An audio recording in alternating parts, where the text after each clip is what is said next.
जिसने कहा कि तू आग खा, वही है। ये रंजीत सिंह की, राजा रंजीत सिंह के उसमें से कथा आती है।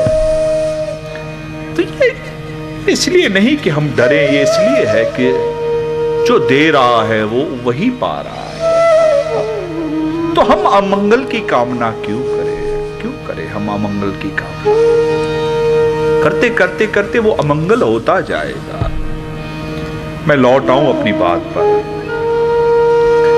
एक उद्देश्य बनाओ सबसे पहले, तभी आप अपनी व्यवस्था को उपयोग में ला पाओगे।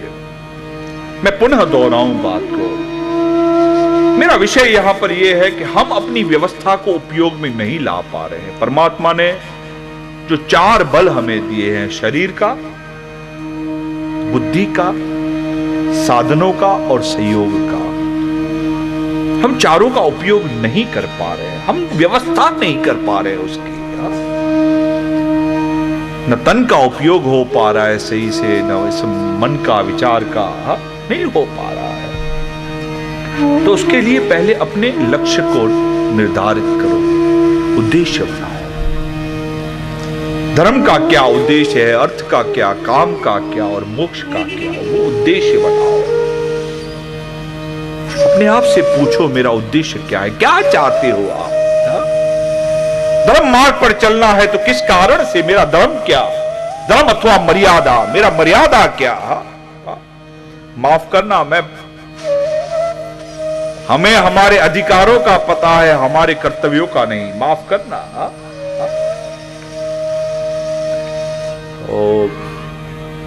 सुभाष चंद्र बोस का कहीं पुतला हो ना, उसके नीचे लिखा होता है, उन्होंने देश के लिए लिखा है कि हम सदैव कहते हैं कि हमने देश के लिए, देश ने हमको क्या किया, देश ने हमको क्या दिया, हमने कभी ये देखा नहीं कि हमने देश को क्या दिया। वो लिखा रहता है उनके नीचे एक।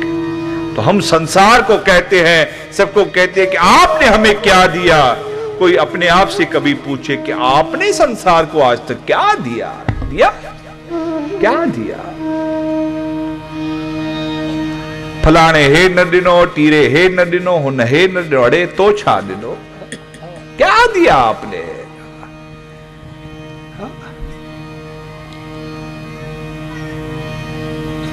કહેવાની વાત સરળ છે, કરી જોઈ લો, करो, पता चले ना, करो। तो एक उद्देश्य निर्धारित हो कि धर्म का क्या, अर्थ ठीक है, अर्थ काम प्रयत्न करो, परिश्रम करो, नियति से करो, लेकिन यह भी नियोजित करो कि हो जाएगा तो क्या करना है, हो जाएगा तो क्या करना है। और उसके बाद भी इस जीव को चिंताएं ही पालनी है तो क्या अर्थ है, क्या अर्थ है ऐसा? इस व्यक्ति को, इस आदमी को जितना मिले उतना हर्ष हो ना। मुझे कहो नहीं मिले तो आप रो, बिखरो, बिल्खो, मैं समझ सकता हूं। मिल जाने के बाद क्यों? जब आदमी को मिल गया तो क्यों?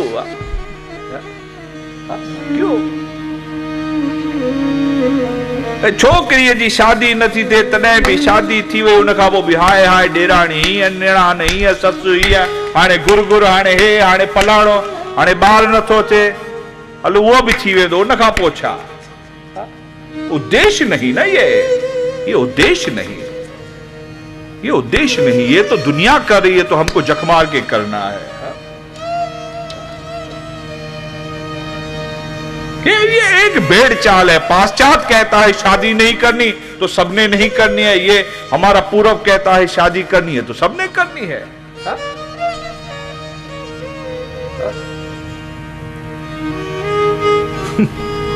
मैंने एक संत की मजाक की बात सुनी थी कि एक गांव का आदमी संतों के पास रहता था, कभी संसार देखा नहीं, अचानक से शहर गया, संतों ने भेजा, गुरु ने भेजा, तो एक दूल्हा सच कर आ रहा था तो पूछा ये क्या है? बोले ये दूल्हा है। बोले दूल्हा क्या होता है? अभी क्या बोला जाए उसको? बोले शादी करे। वो शादी क्या होती है? उसको गांव लोगों ने समझाया कि ऐसे 7 फेरे होते हैं। उसके बाद क्या करेगा? क्या करेगा? गांव वाले क्या बोले क्या करेगा? इसको तो पता नहीं। तो किसी ने कह दिया कि ये अब सांस रहेंगे। बोले सांस रहकर करेंगे क्या? अभी उसने तंग होकर कहा एक दूसरे को कोनियां मारेंगे और क्या करेंगे। हा? ये सो गया पेड़ के नीचे और सपना देखता है मैं भी दूल्हा बना हूं, मेरे भी 7 फेरे हो गए। अब इसको तो इतना ही पता था कि कोनियां मारनी है, तो कोनी इसको थोड़ी ज्यादा लगी, गिर गया। हा? और थोड़ा ऊपर सोया था, ऊपर से नीचे गिरा, ठका। हा? इतना ऊपर था तो नीचे गिरा। हा? लोगों ने आकर पूछा क्या हुआ क्या हुआ? तो बोले मेरा तो ठीक है, उसका क्या हुआ? मेरा ठीक है, उसका क्या हुआ? मैंने तो सपने में कोनी खाई, वो तो सच्ची में खाएगा। मैंने तो सपने में खाई तो यहां से गिरा, वो तो सच्ची में खाएगा, कहां से गिरेगा? ये उद्देश्य नहीं ना, ये उद्देश्य नहीं। लेकिन निर्धारित होना चाहिए कि हमारा उद्देश्य क्या है।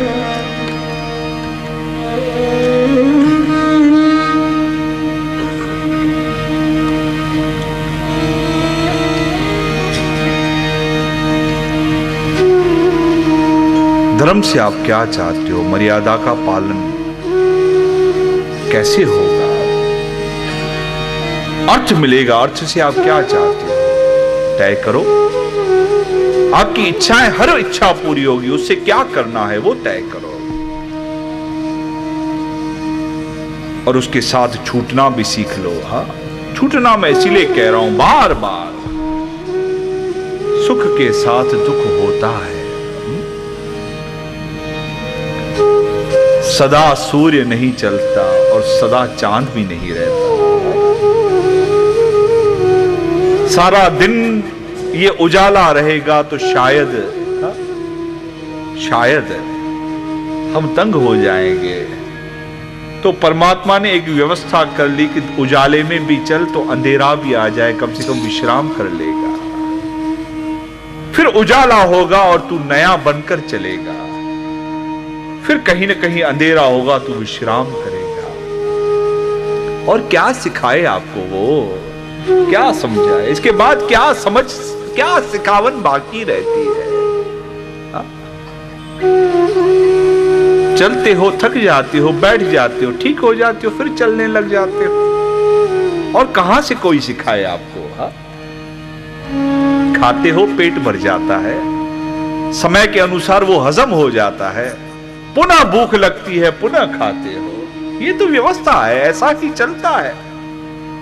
मिलेगा, थकोगे, विश्राम करोगे, कभी दुख के बहाने, कभी शिक्षा के बहाने।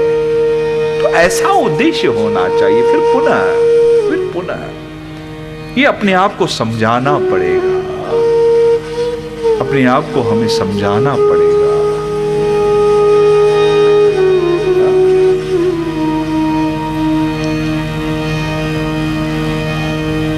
मेरे सतगुरु मुझको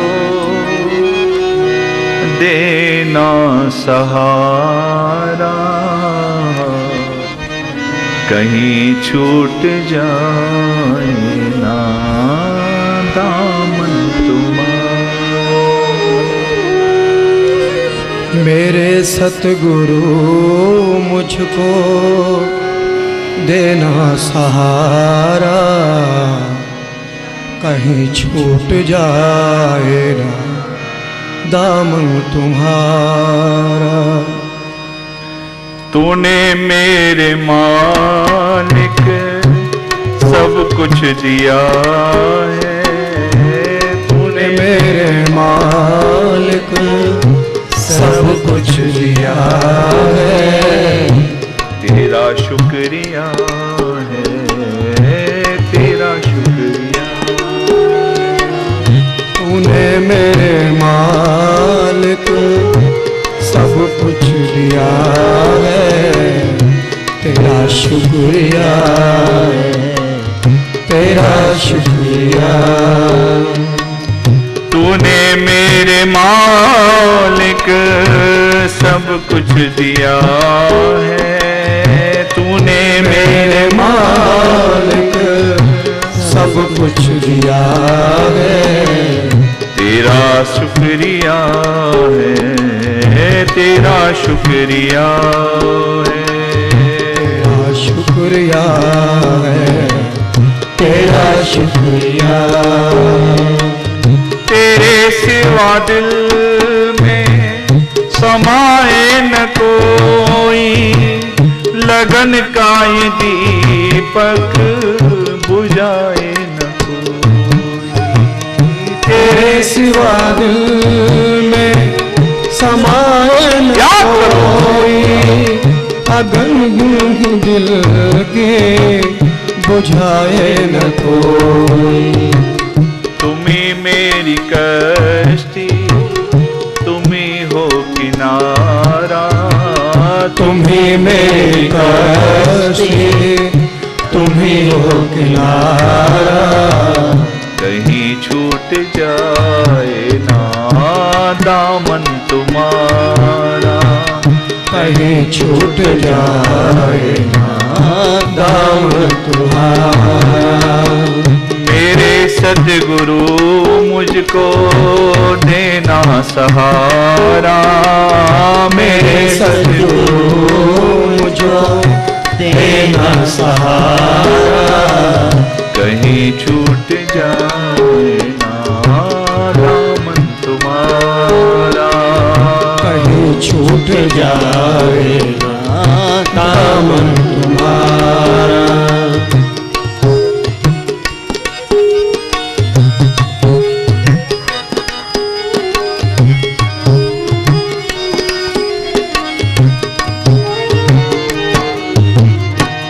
न लेणो न लेखो उधारो गुराथो, न लहड़ो न लेको उधारो गुराथो। सजन समझी तो सहारो गुराथो, सजन समझी तो सहारो गुराथो। लिंगन में न लिया नका तन में ताकत, नका मूड़िया है घर में नका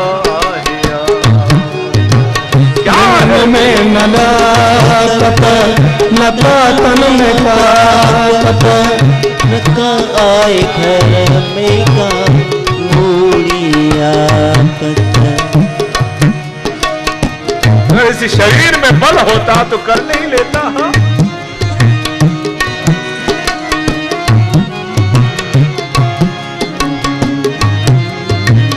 वरी दुख कड़ी व्या कलेजे माता कत, वरी दुख कड़ी व्या पुनन में आकस्ती किनारो गुराथो, पुनन में आकस्ती किनारो गुराथो।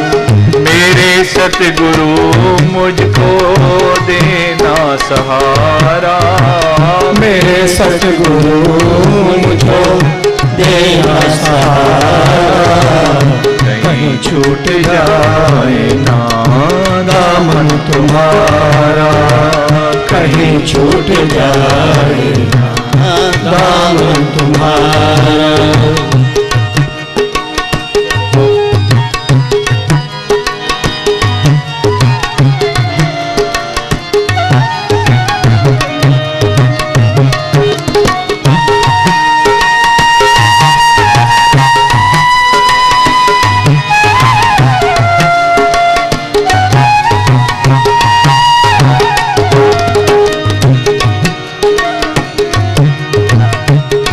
नाम के गुण गाता रहूं मैं, सुबह शाम तुमको ध्याता रहूं मैं। तेरे नाम के गुण गाता रहूं मैं, सुबह शाम तुमको मनाता रहूं मैं।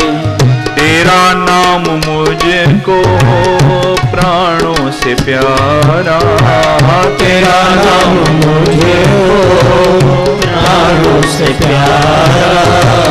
कहीं छूट जाएगा।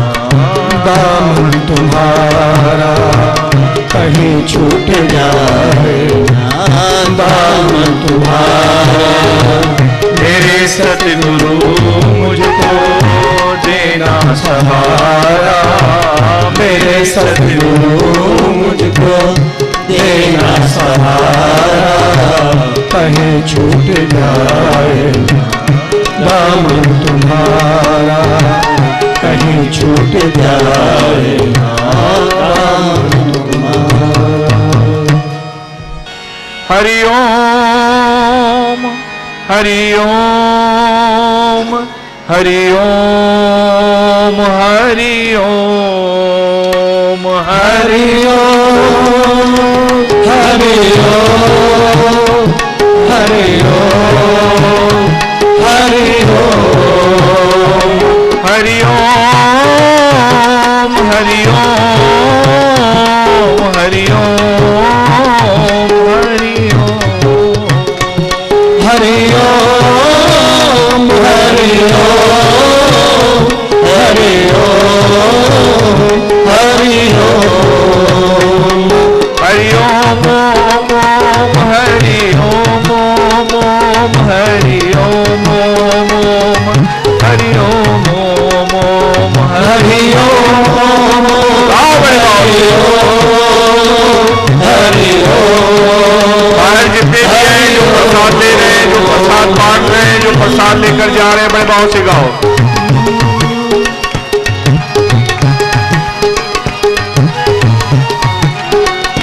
हरि ओम ओम ओम हरि ओम ओम ओम हरि ओम ओम ओम हरि ओम ओम ओम हरि ओम ओम ओम हरि ओम ओम हरि ओम ओम हरि ओम।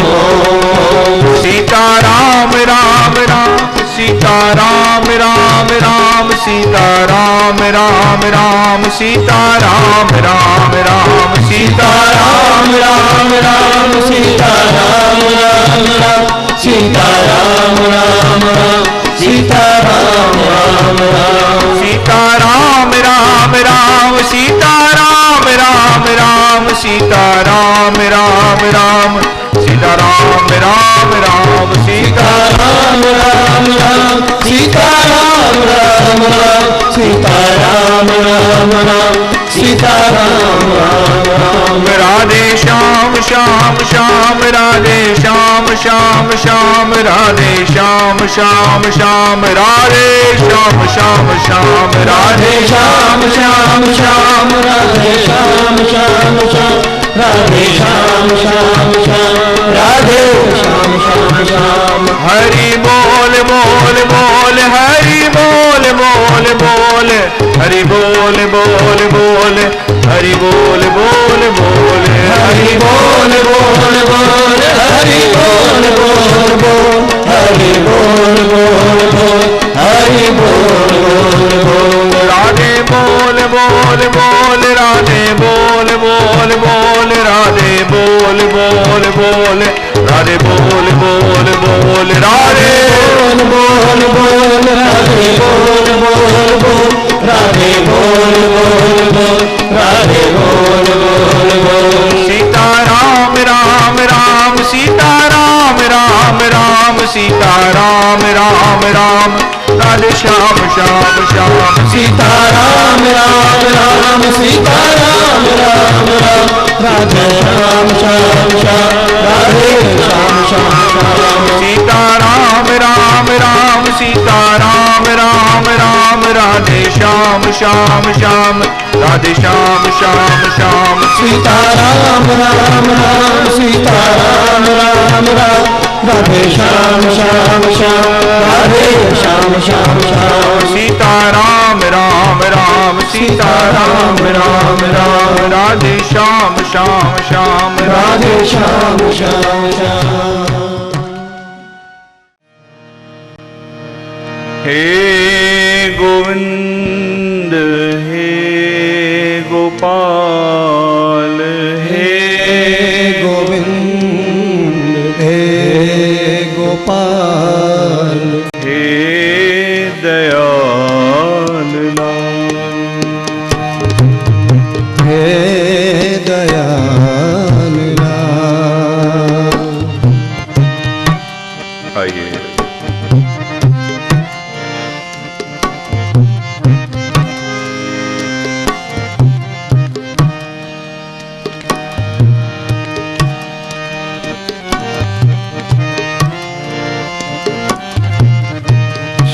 ग्रंथ साहब की यहाँ पर सवारी विराजमान है।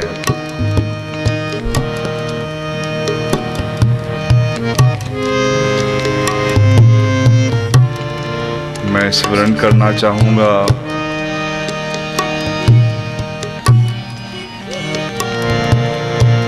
ये ग्रंथ अपने आप में एक संग्रह है।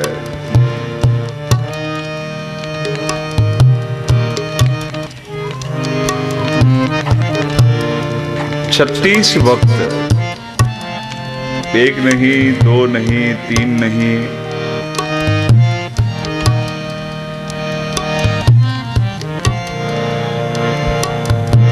सिर्फ भक्त नानक की वाणी नहीं इसमें,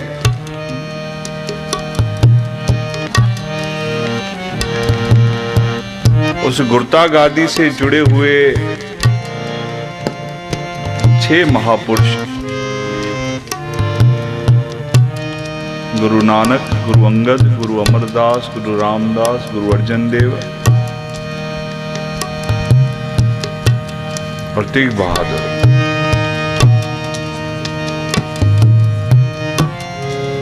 उसके अलावा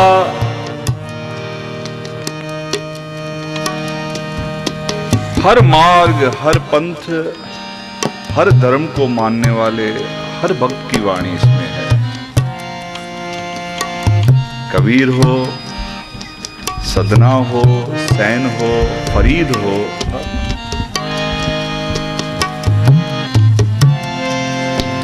पीपा हो,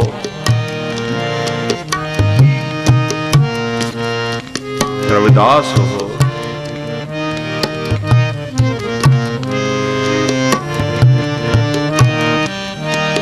तो ये शास्त्र क्या कहता है? ये शास्त्र कहता है यहां पर उस परमात्मा के सामने, उस भक्ति के सामने सिर्फ भाव ही एक गुण है, सिर्फ भाव ही एक गुण है,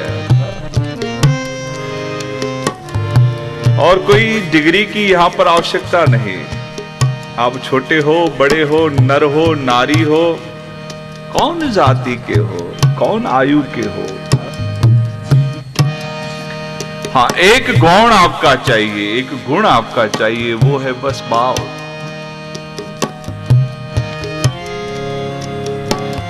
और उस समस्त भाव की प्रेरणा ये ग्रंथ देता है। हाँ,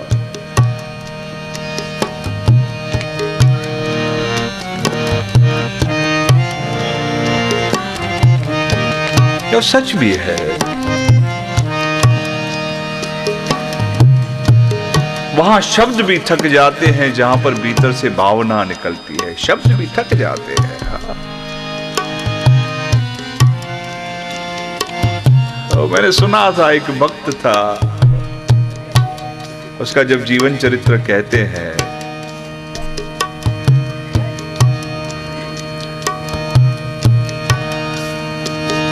शास्त्र कहता है भावो विद्यते देवः।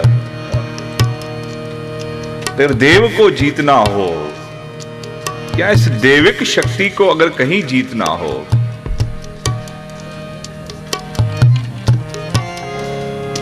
तो वहां पर एक भाव ही साधन बचता है।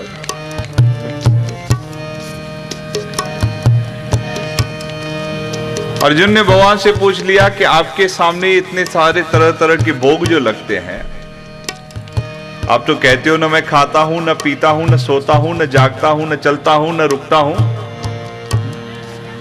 तो ये सारे जो भोग लगते हैं वो किसके लिए हैं?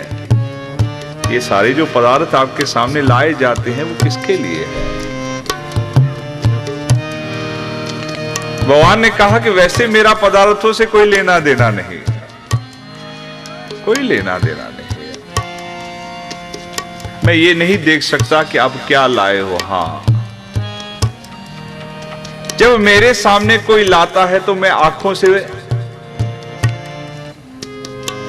उसका ग्रहण करता हूं। तेरी आंखों में कितना समाया हुआ है उससे मैं ग्रहण करता हूं। मैं आपको सिमरण करवाऊं वो कर्मा,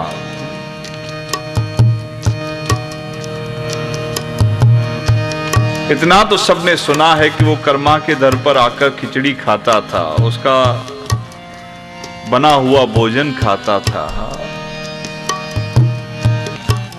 लेकिन बहुत कम लोग जानते हैं,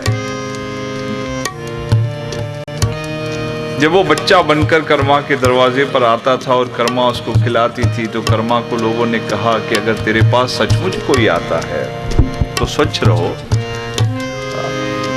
कुछ कुल्ला करो, मुंह धो, नहाओ धो, ऐसे चौके में जाया नहीं जा सकता।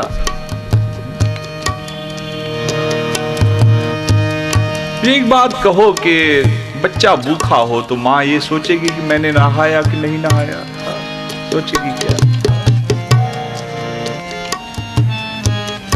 यहां पर अंतर नहीं पड़ता कि हम उसको बड़ा मानते हैं कि छोटा मानते हैं, कोई फर्क नहीं पड़ता। मैं आपको पूरी भक्तमाला कह दूं ना,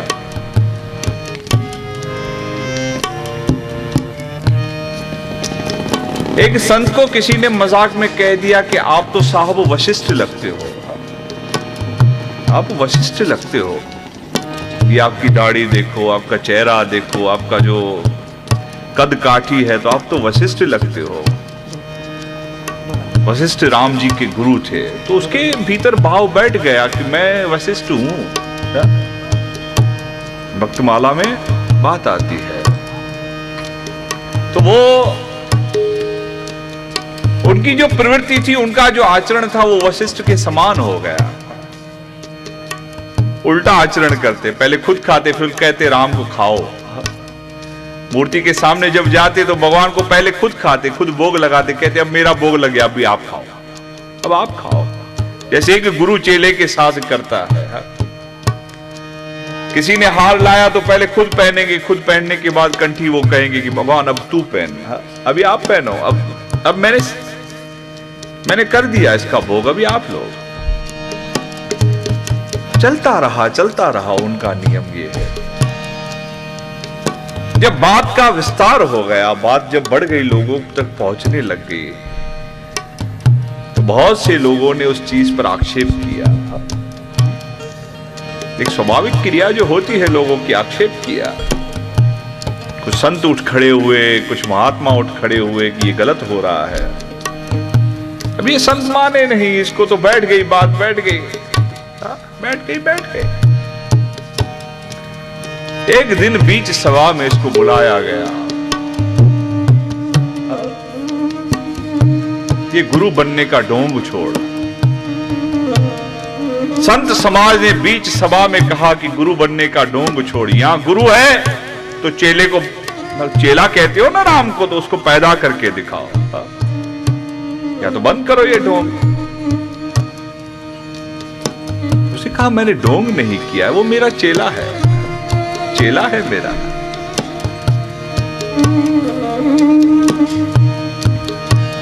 अब बीच सभा में बात हो गई,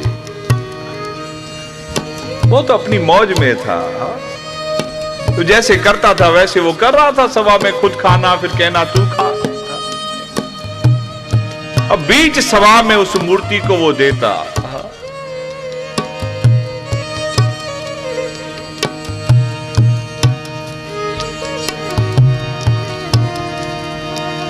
उस दिन वैसे व्यवस्था ऐसी रहती, भगवान भोग ले लेते, उस दिन नहीं लिया।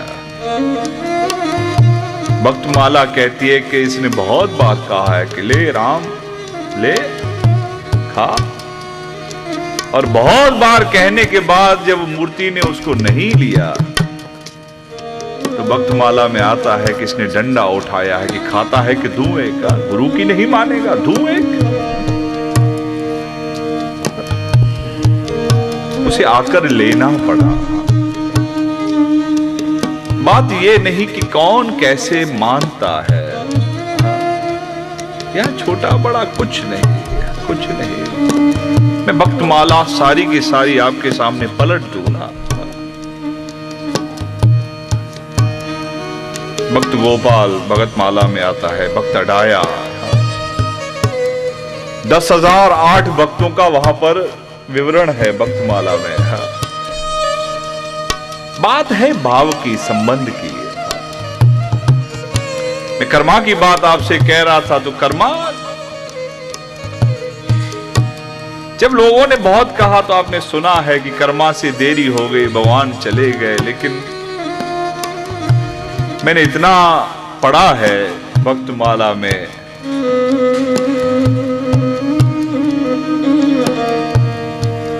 कि जब कर्मा चल बसी,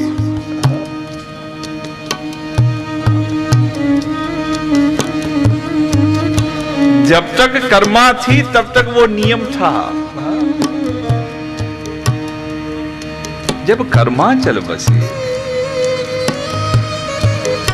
और वर्षों तक, जब तक वो स्थान कर्मा का बना रहा, तब तक वो छोटा 5 साल का बच्चा आता और आकर फिर से जैसा उसका नियम था वो दरवाजा खड़खड़ाता, माँ मुझे खिलाओ, मुझे खिलाओ, मुझे भूख है, मुझे भूख है, मुझे भूख है। वर्षों तक मैंने कुछ नहीं खाया, मुझे कोई तो खिलाओ, कोई तो खिलाओ। वो गांव वालों ने कहा कि उसके बाद भी वो बच्चा आता था, कर्मा चली गई तो भी उस बच्चे का नियम था।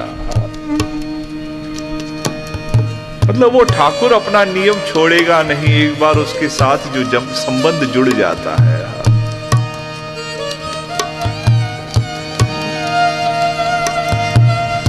एक पुस्तक पढ़ रहा था, उस पुस्तक में लिखा था, संतों ने थोड़ी अपनी कल्पना वहां पर लिखी थी कि भगवान बैठा है अकेला,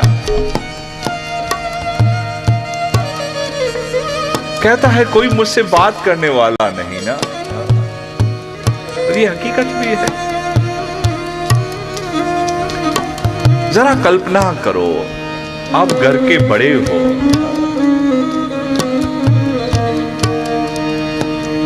और आपसे जितने भी छोटे हैं, या मोहल्ले के बड़े रहे या शहर के बड़े रहे, कैसे भी आप जैसे कल्पना करना चाहो, आपसे जो छोटा है वो आकर आपको अपनी शिकायत कहता है, मेरे साथ ये नहीं हुआ, मुझे ये दे दो। कोई मांग करता है, कोई कुछ कहता है, कोई कुछ कहता है।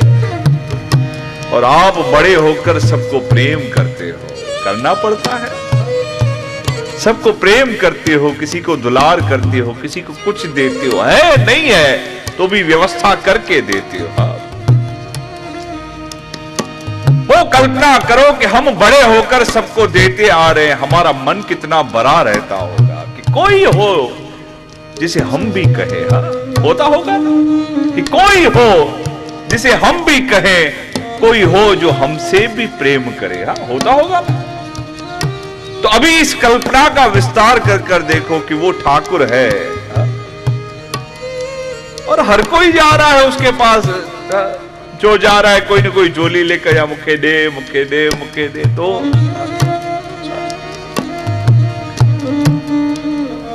उस संत ने कल्पना लिखी थी कि भगवान वहां अकेला बैठा है, मुझसे कोई बात भी नहीं करता, मुझसे कोई प्रेम से बोलता भी नहीं, कोई पूछता भी नहीं। होता भी ऐसा ही है ना। शास्त्र हर देखो कि जब देवों को तकलीफ आती है तो रात को भी नींद से उठाते हैं।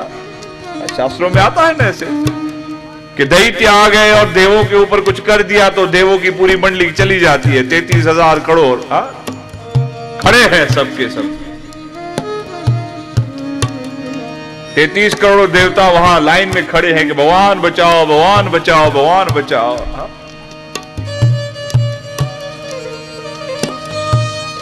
वो 33 करोड़, 600 साढ़े 600 करोड़ तो हम पृथ्वी पर, हर जीव, हर रोआ रोआ। ये तो एक पृथ्वी की बात है, अभी तो ब्रह्मांड है और पता नहीं कितने ब्रह्मांड। नानक कहता है लख आकाशी पाताली, लख सूर्य चंद्र। अब तो लाखों की बातें हैं,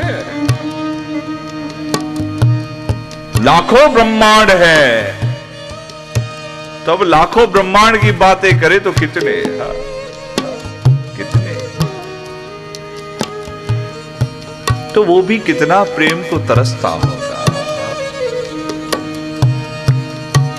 तो ऐसे में उस प्रेम के भूखे के साथ संबंध अगर वैसा जुड़े,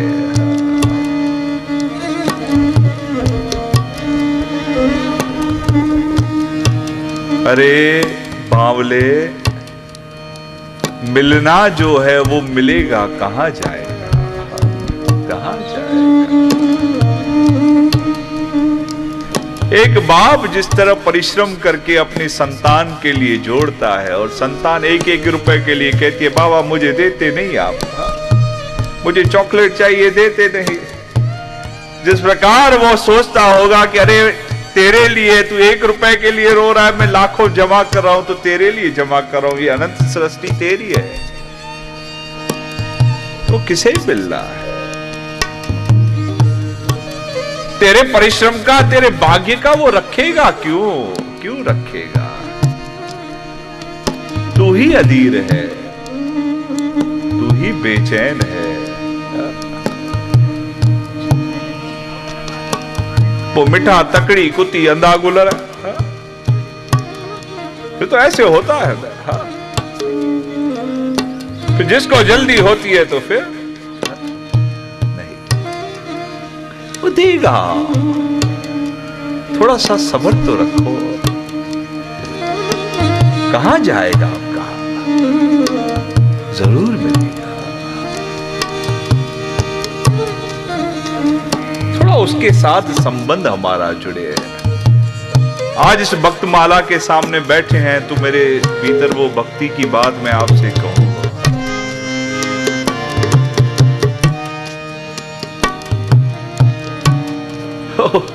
भक्तमाला में एक भक्त आता है, भक्त अडाया। उसका अडाया नाम कैसे पड़ा? कि उसको ये मोटा था, पेटू था।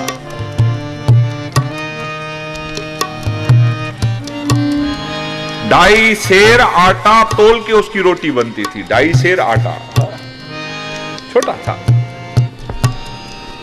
जब खाने को बैठे तो उसके लिए 2.5 सेर आटा तुलकर उसकी जो रोटियां बने तो उसके एक समय का खाना हो, तो उससे नाम उसका पड़ गया अडाया। भक्तमाला में विवरण है। मंदिर के पास ही रहता। एक दिन पुजारी को जाना पड़ा, 3 दिन। पुजारी को कोई समझ में आया नहीं, इस बच्चे को पकड़ा, बोला मेरे आश्रम को तुझे संभालना है, भगवान को, ठाकुर को तुझे संभालना है। बोले संभालना क्या है आपके ठाकुर को? मूर्ति पड़ी है, बंद करके जाओ, इसको कौन संभालेगा? बोले नहीं, इसको संभालना पड़ता है। बोले क्या संभालना पड़ता है? बच्चा था। बोले सवेरे खोलो, धूप जलाओ, दीप जलाओ, आरती दिखाओ। बोले फिर बोले दोपहर को भोग लगाओ, आप जो खाते हो वो भोग लगाओ। बोले मैं तो भोग लगाने से रहा, मेरा अपना पूरा नहीं पड़ता, इसको क्या खिलाओ? अरे बोले ये खाता थोड़ी है, लेकिन तू जो ले जाए ना खाली दिखा देना सामने। पंडित तो ऐसे ही करेगा ना, बस वो एक बार दिखा देना। रात की छुट्टी, रात को वैसे भी नहीं खाता है, रात की छुट्टी एक बार। बोले ठीक है, मेरी आपसे एक शर्त है, 3 दिन ये मैं करूंगा, 3 दिन का मेरा आटा देकर जाओ, मेरा आटा 3 दिन का देकर जाओ। तो पंडित ने कहा चलो अगर करना है तो इस मूर्ख को तो 7.5 सेर आटा उसने तोलकर दे दिया।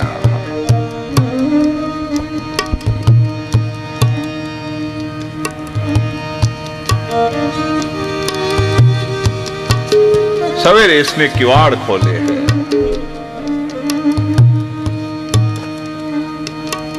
ये भाव की बात है। माफ करना, हम जितने बड़े होते जा रहे हैं ना, हमारा भाव छूटता जा रहा है। एक बच्चे को पता है जय बाबा क्या होता है, वो अंतर नहीं रखता। आपने सिर्फ उसे मूर्ति में दिखा दिया है, तो जहां आप नाम लोगे तो वो दीवार में ढूंढेगा कि कहां है, कहां है, कहां है। मेरे सामने बच्चों को लाते हैं ना, बच्चों को बोलते हैं जय बाबा जय करो, तो वो पहले दीवार ढूंढेगा कि कहां है मेरा जय बाबा। उसको पता है ये मेरा है। और मैं सफेद कपड़े पहनता हूं, कई लाल कपड़े वालों के पास ले जाते तो बोलते हैं ये नहीं मेरा वो है। उनकी अपनी, उन्होंने वैसे ठान लिया है। उनका मन जो है ना, वो मन पवित्र है, विचार पवित्र है और परिपक्व है। लेकिन हम जैसे जैसे बड़े होते जाते हैं, हमारी वो परिपक्वता जिसका विस्तार होना चाहिए।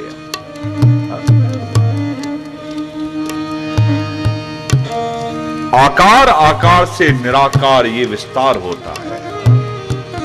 भक्ति का, भाव का विस्तार आकार रखकर निराकार तक जाता है, ये समझ लो। हम किसी आकार की क्यों कल्पना करते हैं कि आकार एक बार समझ में आवे तो उस आकार के द्वारा बनाए हुए हर आकार को हम समझते धीरे धीरे धीरे धीरे उस निराकार की तरफ बढ़े। नहीं तो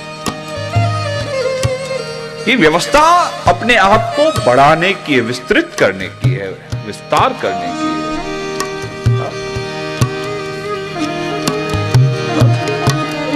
हम धीरे धीरे संकीर्ण होते जाते हैं। और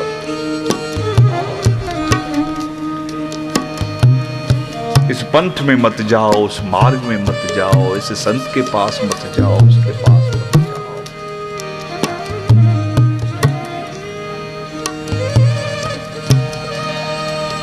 अरे यहां तो इतना बढ़ना है कि बस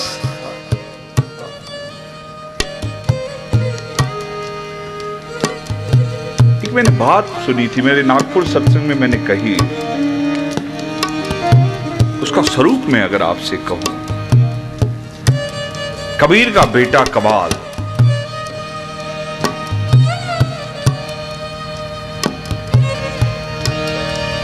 गंगा के किनारे पर एक कोड़ी सेठ आया। बीकानेर का सेठ था, कोड़ी था, दान कर रहा था। कारण यह था कि उसे जल समाधि लेनी थी, कोड़ नहीं जा रहा था।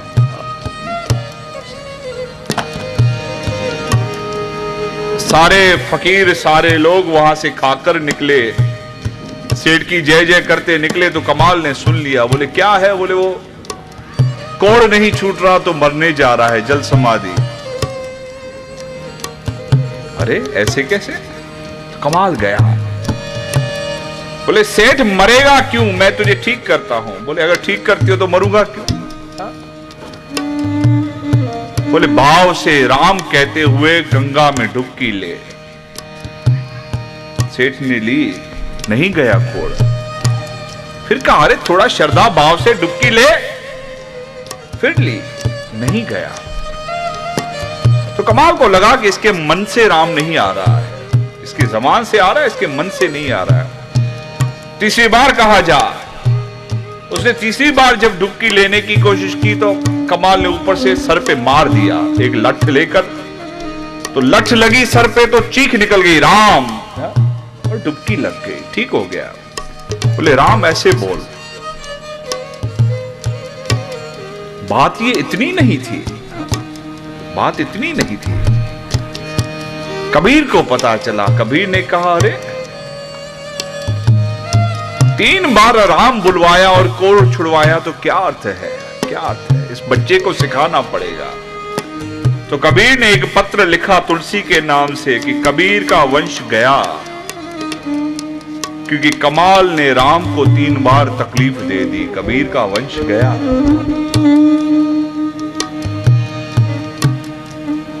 तुलसीदास ने पत्र पढ़ा, कमाल के सामने कमाल को बिठाया। कमाल को कहा जाओ पूरे गांव में मुनादी दे दो कि जितने कोड़ी हैं आ जाओ।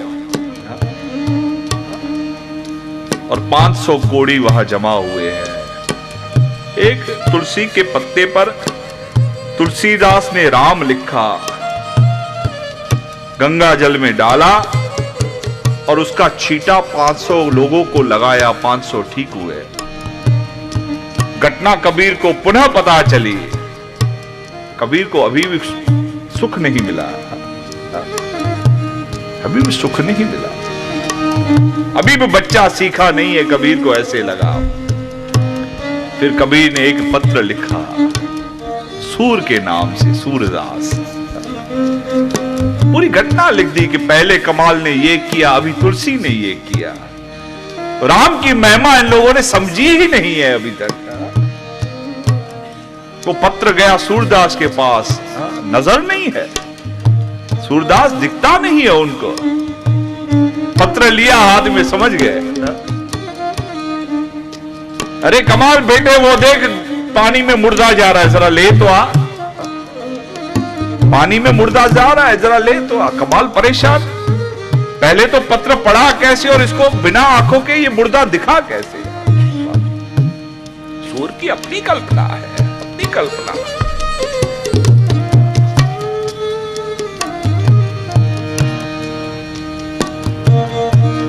सूरदास जितनी कल्पना कर सकता है कोई नहीं। कोई किसी भक्त की अगर सूरदास का एक जगह शब्द है, बाल मुकुंद भगवान जा रहे हैं और अपनी मां को कह रहे हैं, मां मेरी चोटी नहीं बढ़ रही है। इतनी कल्पना है, मेरी चोटी नहीं बढ़ रही। एक दिन मां ने कहा, बेटे थोड़ा दूध माखन खाया करो। बोले क्यों खाऊं? बोले जल्दी से बड़े हो जाओगे। मां ने ऐसे कह दिया, जल्दी से बड़े हो जाओगे। तो सूरदास लिखते हैं कि मां मेरी चोटी नहीं बढ़ रही, तो इसको जरा माखन लगा दे तो ये बढ़े, क्योंकि मैं खाऊंगा तो मैं बढ़ूंगा, चोटी को लगाऊंगा तो चोटी बढ़ेगी। कल्पना सूरदास की, कहां से कहां। अनंत भाव है ये, अनंत भाव था। वो उस पर नाराज नहीं था।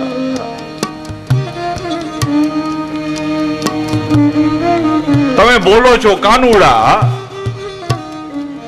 किसको बोलते हैं? किसको बोलते हैं? काले को बोलते हैं। किसको बोलते हैं? किसको बोलते हैं? काले को बोलते हैं ना। किसको बोलते हैं कानूड़ा? किसको? कानूड़ा का अर्थ क्या होता है? अभी तो चलो भगवान गोपाल गोपाल करके तो चलो ठीक है, लोगों ने गोपाल नाम रखना शुरू कर दिया, लेकिन गोपाल का अर्थ क्या है? जो गाय पालता हो। वैसे किसी को बोलो ये गाय पालने वाले, तो क्या खुश होगा? खुश होगा? उस समय जो भगवान को नाम दिए गए तो छेड़ने के ये सारे नाम है। ये सारे छेड़ने के नाम है।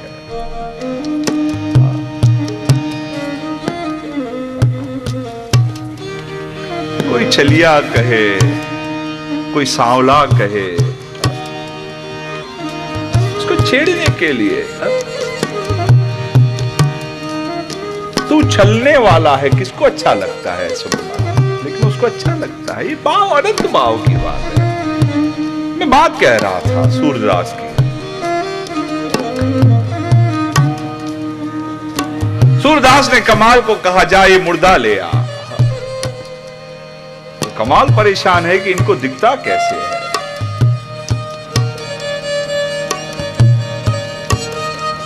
सूर के सामने उस मुर्दे को लाए और सूर ने सिर्फ उसके कान में रा बोला, राम भी नहीं बोला, रा। उठकर बैठ गया।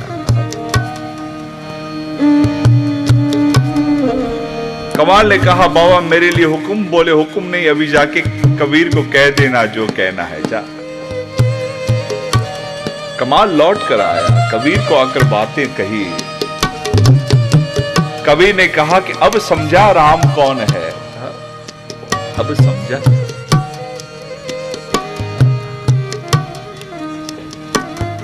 जो तेरी कल्पना से पहले तेरे लिए कुछ कर सकता हो,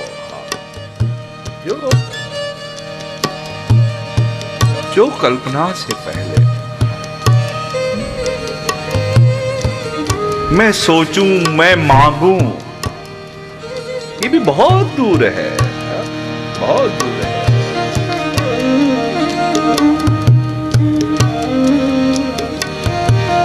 गर्भ में था क्या सोच सकता था, गर्भ में था क्या मांग सकता था, गर्भ से आया क्या बोल सकता था, गर्भ से निकला तो कहां जा सकता था, कहां चल सकता था, क्या ले सकता था। तो हम कल्पना भी नहीं कर सकते, वो देता था, वो देता था। अभी कहां मां को अनुभव, कहां बच्चे को अनुभव, मुझे इतना कहो। पहला बच्चा हुआ तो क्या आपको उससे पहले अनुभव था? नहीं। और बच्चा हुआ है क्या उसको अनुभव है? चलो हम इंसानों को सिखाने वाला कोई है, ये मैंने मान लिया। सास थी, मां थी, देवरानी थी, ये था वो था, मान लिया।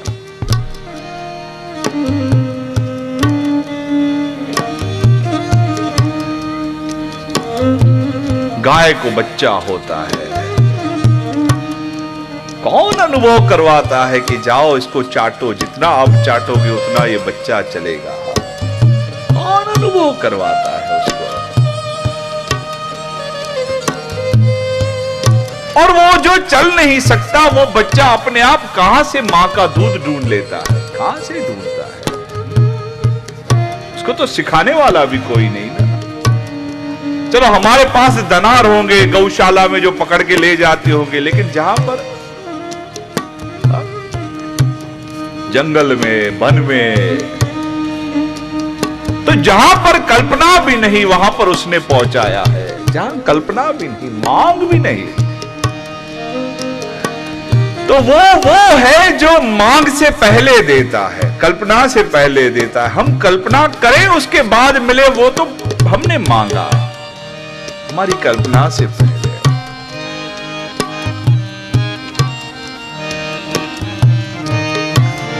डाय की बात मैं कह रहा था आपसे, अडाया।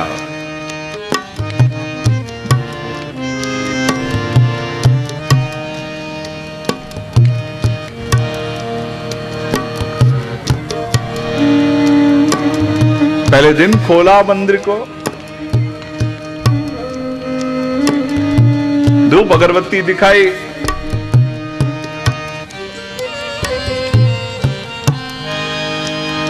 बनाए रोटले दोपहर को 2.5 सेर के। बोले खाना तो वैसे भी मुझे है, पंडित जी कह कर गए ये खाएगा नहीं। 2.5 सेर के बनाए, ले गया सामने कि बाबा मुझे पता है आप खाओगे नहीं, तो भी बोलना मेरा फर्ज बनता है। हा? खाओगे नहीं तो भी फर्ज बनता है। सामने रखा तो भगवान ने खाना शुरू कर दिया। वो कह रहा भैया रुको, मुझे बोला गया आप नहीं खाते हो, क्यों खा रहे हो? क्यों खा रहे हो? ये 2.5 सेर मेरे हिस्से का, आपका आटा देकर नहीं गया पंडित, ये मेरे हिस्से का, अब खाओ। बोला क्या करूं, मुझे ठगा गया है, खाओ।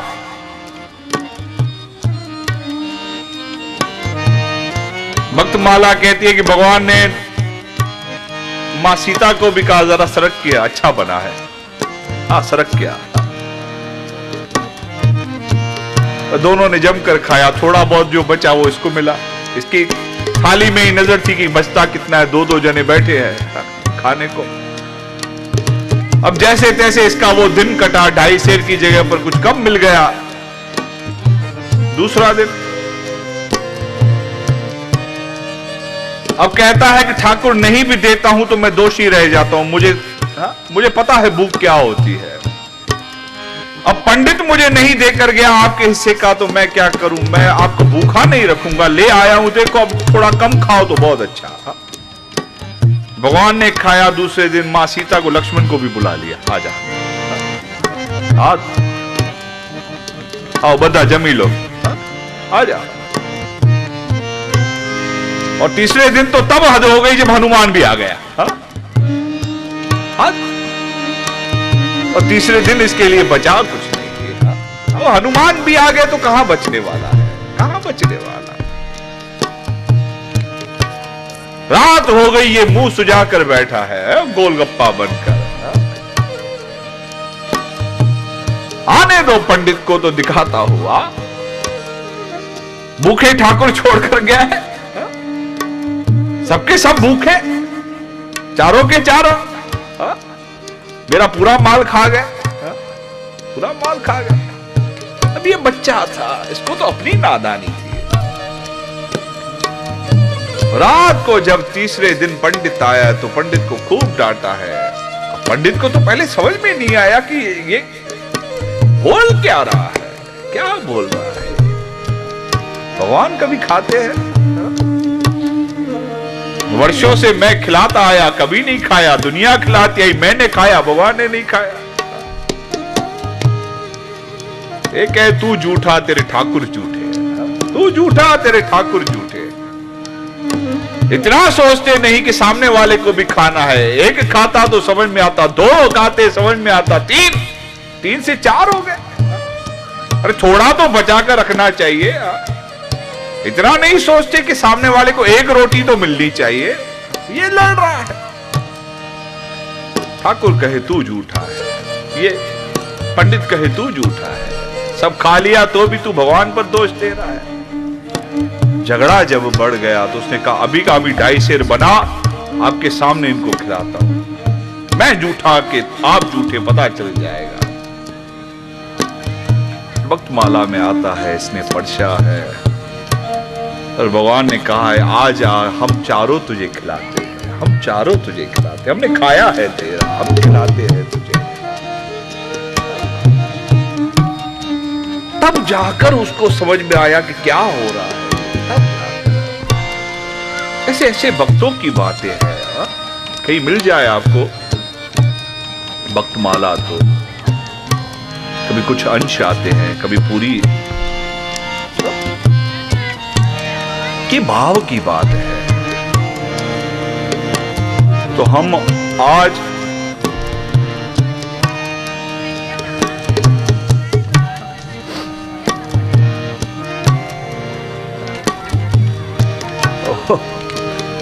बातें कितनी कहूं आपसे। ये सिर्फ आपको समझाने के लिए कह रहा हूं कि ये भाव है।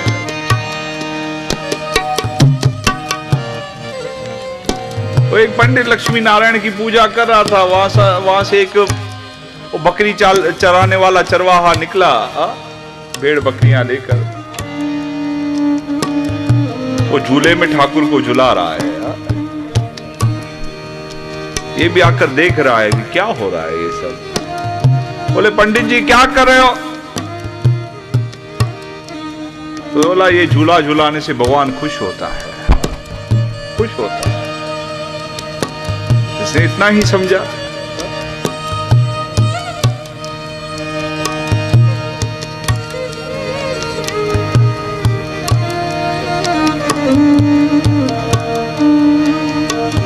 क्या सूझी इसको निकला? जंगल में आकर इसने सोचा कि मैं भी झूला बनाऊं, मैं भी भगवान को झुलाऊं।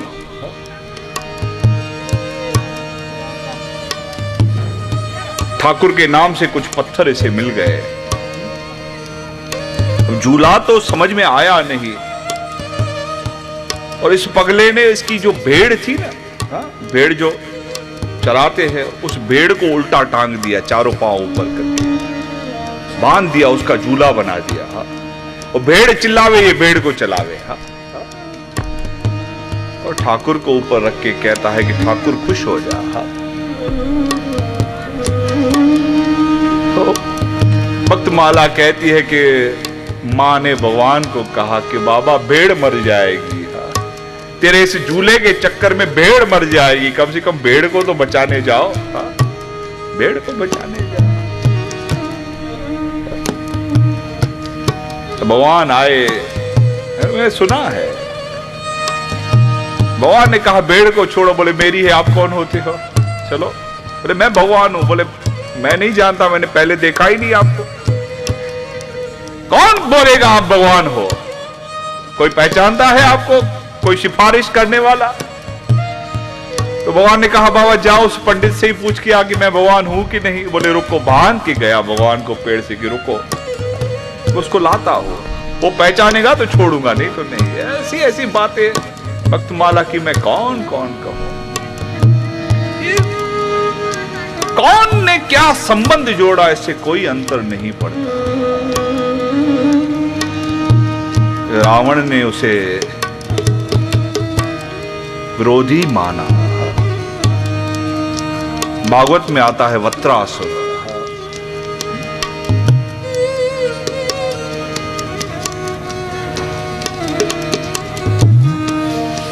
राजा चित्रकेतु था।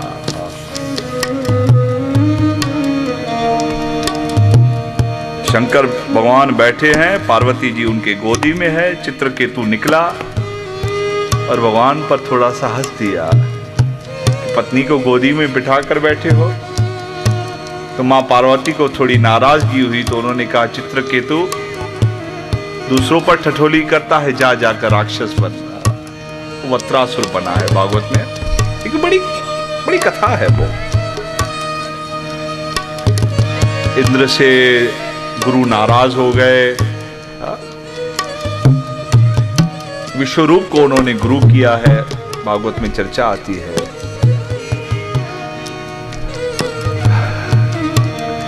विश्वरूप पिता ऋषि है, मां राक्षसी है। उनका ऐसे करके भाव आया है। तो जब वो यज्ञ करवा रहे थे इंद्र से, तो राक्षसों ने कहा कि कुछ हम भी तो आपके परिवार के लगते हैं, तो हमें भी कुछ दो आहुति। तो जो हम आहुति देते हैं ना, वो प्रथा ऐसी होती है कि ओम अग्ने देव स्वाहा इदन मम। इसका अर्थ ये होता है कि हमने अग्नि को दिया और अग्नि आप उसको स्वीकार करो। इदन मम, उसे आप स्वीकार करो। ऐसे करके जो दिया जाता है वो ऐसा होता है। तो देवों की आहुति ऐसे पड़ती है, हर देव की वो आहुति होती है। तो वो 4 आहुतियां देव की दिलवाए, तो 2 आहुतियां दानवों की दिलवाए। ऐसे करके तो इंद्र ने उसका शीश काटा है। तो उसके पिता ने एक संकल्प लिया और उसमें से वत्रासुर को पैदा किया। तो वत्रासुर पैदा हुआ देवों को मारने के लिए। तो चर्चा आती है, युद्ध करते करते भगवान नारायण और वत्रासुर की लड़ाई होती है आपस में, मारने लगे एक दूसरे को। ज्यादा चर्चा नहीं कहूं, लेकिन भगवान प्रसन्न हुए जब लड़ते लड़ते। तो वत्रासुर को कहा कि वत्रासुर कुछ मांगना चाहो तो मांगो। तो श्री भागवत में उसकी कल्पना आती है। वत्रासुर कहता है कि बाबा, ये यूनी तो मेरी आपके साथ द्वेष और विरोध करते गई है, लेकिन मैं द्वेष अपना पालूंगा, मैं विरोध अपना पालूंगा, क्योंकि तूने मुझे इसीलिए पैदा किया है, ये मैं जानता हूं।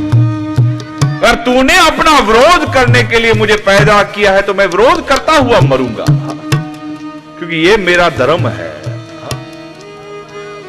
लेकिन आगे जो बोल तू। वत्रासुर ने वहां बोला है कि बाबा, कुछ प्रमाण आए हैं भागवत में। जिस प्रकार गाय का बछड़ा होता है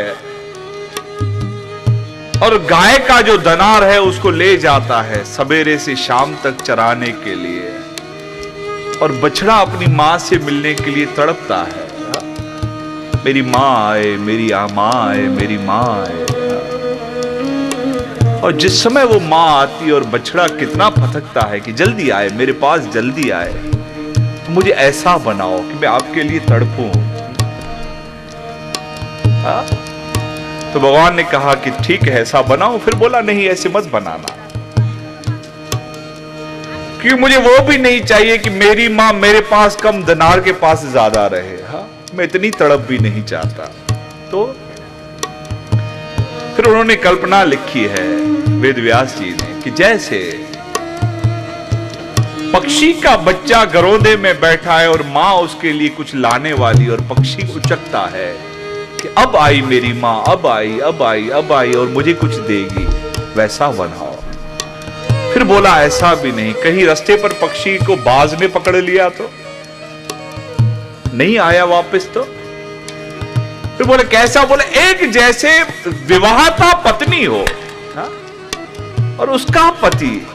ये भागवत में वेद व्यास जी की वत्रासुर की कल्पना है। जैसे उसका पति विदेश गया है और पाती आती है कि मैं फलाने दिन पर आने वाला हूं,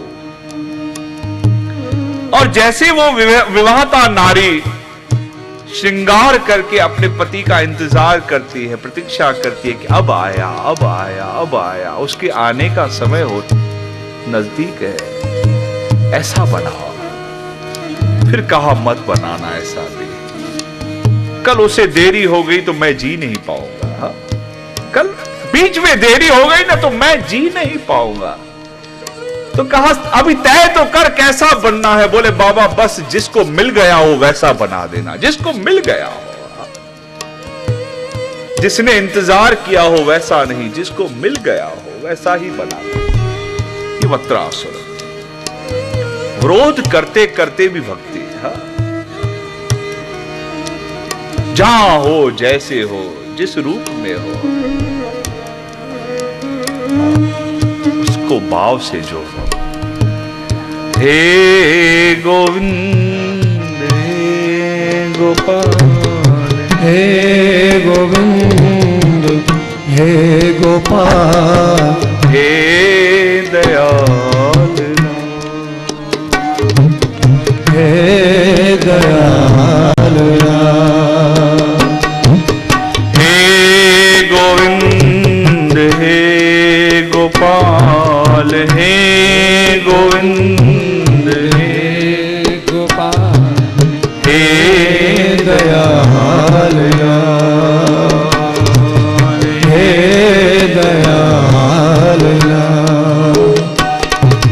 प्राणनाथ अनाथ सखी, प्राणनाथ अनाथ सखी, प्राणनाथ अनाथ सखी, प्राणनाथ अनाथ सखी, दीन दर्द निवार, दीन दर्द निवार, हे गोविंद हे गोपाल, हे गोविंद हे गोपाल, हे दयाल नानक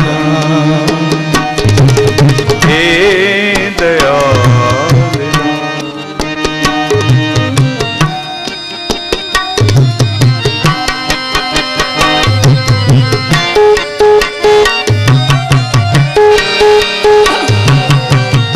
गुरु अमरदास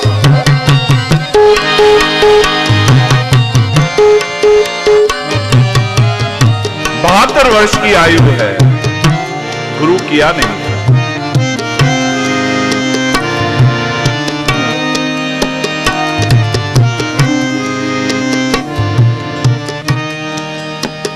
सौभाग्य घर में जो बहू थी गुरु अंगद की बेटी थी, बीबी अमरू, नाम था बीबी अमरू, गुरु अंगद देव की बेटी।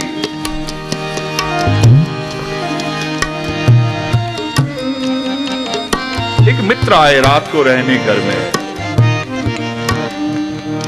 भोजन पाया, चर्चा चली, गुरु किया है? बोले नहीं।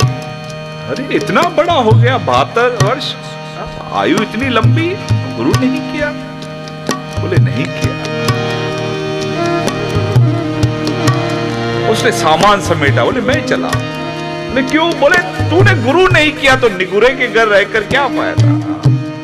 मुझे क्या फायदा? चला। ठेस लगी, रात भर सो नहीं पाए। सवेरे देखा कि बहू कुछ पढ़ रही है। बहू गुरु नानक की जो वाणी थी ना उसको पढ़ती थी, जिसे आज गुरुवाणी कहा जाए। तो कहा कि बेटी क्या पढ़ रही है? बोले बाबा गुरु की वाणी पढ़ रही है। बोले किसकी है? बोले नानक की है। बोले किसने दी? बोले मेरे पिताजी ने दी, अंगद जी ने दी है। बोले मुझे मिलाएगी उनसे?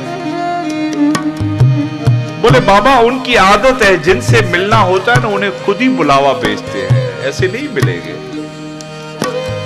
बोले तेरे पिता है, मेरी सिफारिश कर दे। तेरे पिता है, मेरी सिफारिश कर, तू बोलेगी तो मुझसे मिलेंगे।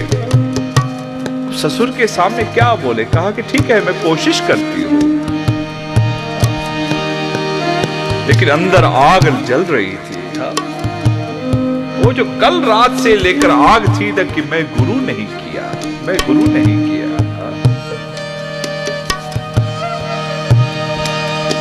तो बीवी अमरू गई है गुरु अंगद को प्रणाम किया। गुरु अंगद देव ने कहा कि बेटी तू तो आई है, लेकिन जिसको साथ में लाई उसको बाहर क्यों छोड़ा है? तू जा उसे बेच, तू जा उसे बेच। और उस दिन से वो अमरदास हो गया। एक पात्रता की खाली व्यवस्था है, बाकी और कोई व्यवस्था नहीं है। जिस प्रकार एक चिंगारी पूरे के पूरे वन समुदाय को समाप्त कर सकती है, एक चिंगारी, एक चिंगारी उठी और जितना फॉरेस्ट फायर जब लगती है ना, जंगल में जब आग लगती है तो 1 मील नहीं हजारों मीलों तक वो चलती जाती है, सिर्फ एक चिंगारी, एक चिंगारी। तो बस फिर तो एक चिंगारी की जरूरत होती है, तैयारी हो जाए। ये ऐसा चाहता है ना, पहले रुठ लो ही वरी आज पे काणो न्यापो। सिर्फ बड़ा होना चाहिए आदमी, एक बार बड़ा हो बस, फिर उसके बाद तो एक संदेश आ जाए, काफी हो जाता है, काफी हो जाता है। ऐसे ही जब आदमी अंदर से बड़ा हो फिर तो एक संदेशा काफी है। फिर उस प्रीतम से मिलने में कितनी देर लगती है, कितनी देर लगती है।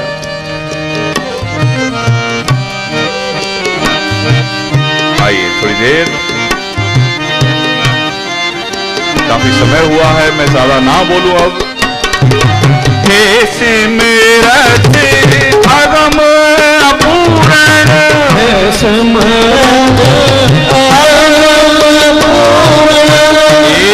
मेरा अगम अपूर्ण,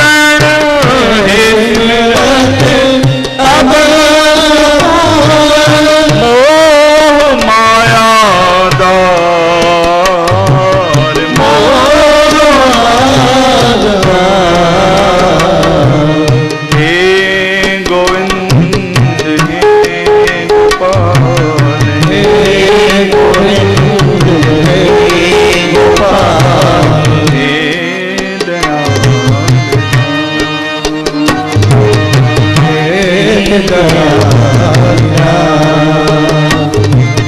अंधे कूप महाभयानक,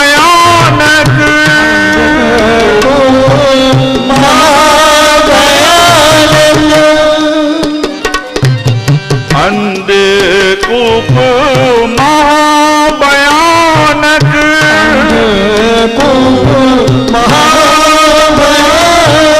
नानी के पार उतार,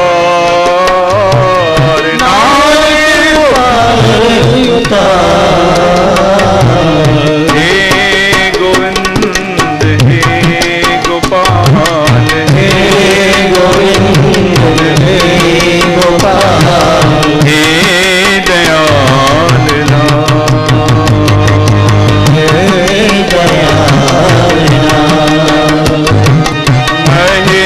मेहरबान मेहरबान साहिब मेरा, मेहरबान मेहरबान साहिब दिए सगल को दीवान, साहिब साहिब मेरा मेहरबान मेहरबान मेहरबान साहिब मेरा, मेहरबान मेहरबान साहिब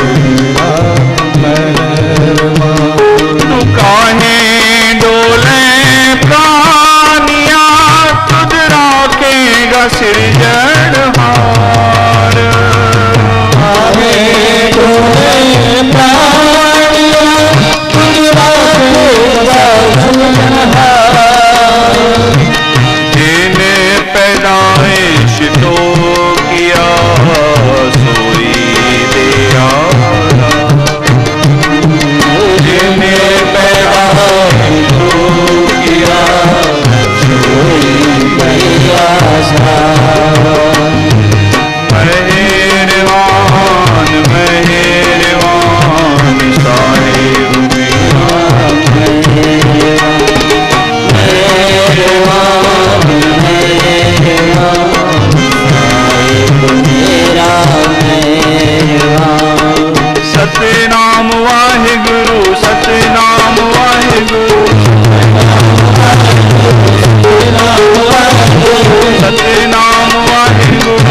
सोई मेरे।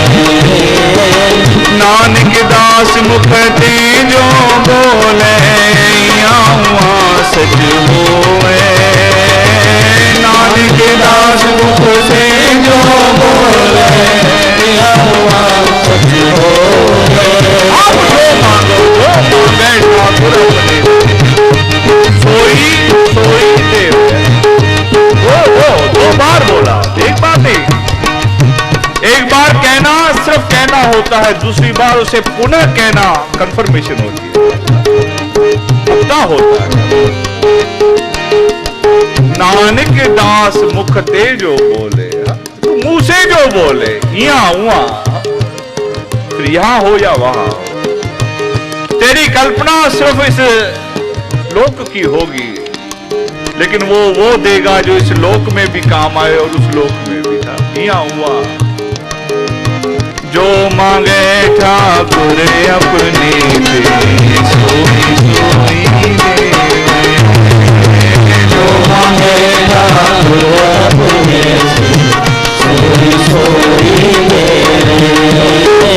नानक दास मुख ते जो बोले आवा सच होवे। नानक दास मुख से जो बोले आवा सच होवे। जो मांगे ठाकुर अपने से, सोई सोई देवे। जो मांगे ठाकुर अपने से, सोई सोई मेरे। चतुर्दशा की नो बल अपनो सिर ऊपर कर धार्यो। चारों दशा तीनों बल तीनों बल चारों दिशाओं से जो अपनी ताकत देता हो, एक सामने से नहीं, एक पीछे से नहीं, हर तरफ से। ये मत समझना कि उसकी कृपा सिर्फ सामने से होती है, वो तेरे पीठ पीछे, तेरे इर्द गिर्द, हर तरफ से। चतुर्दशा की नो बल अपनो सिर ऊपर कर धार्यो। चतुर्दशा तीनों बल अपनो सिर ऊपर कर धार्यो। कृपा कटाक्ष तव लोकन चीनो, दास का दुख बिदार्यो।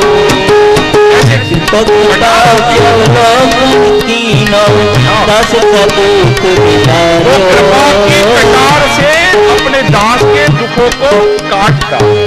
कृपा कटाक्ष अवलोकन चीनो, अपने लोग। हर जन राखे गुर गोविंद, राखे गुर गोविंद। हर जन राखे गुर गोविंद, गोविंद। हरि के जनों को, ये नहीं कहता मैं अपने जनों को, हरि के जनों को, जो जिसे जिसे हरि ने पैदा किया है उसको कभी गुरु कभी गोविंद बनकर। हर जन राखे गुर गोविंद, राखे गुर गोविंद।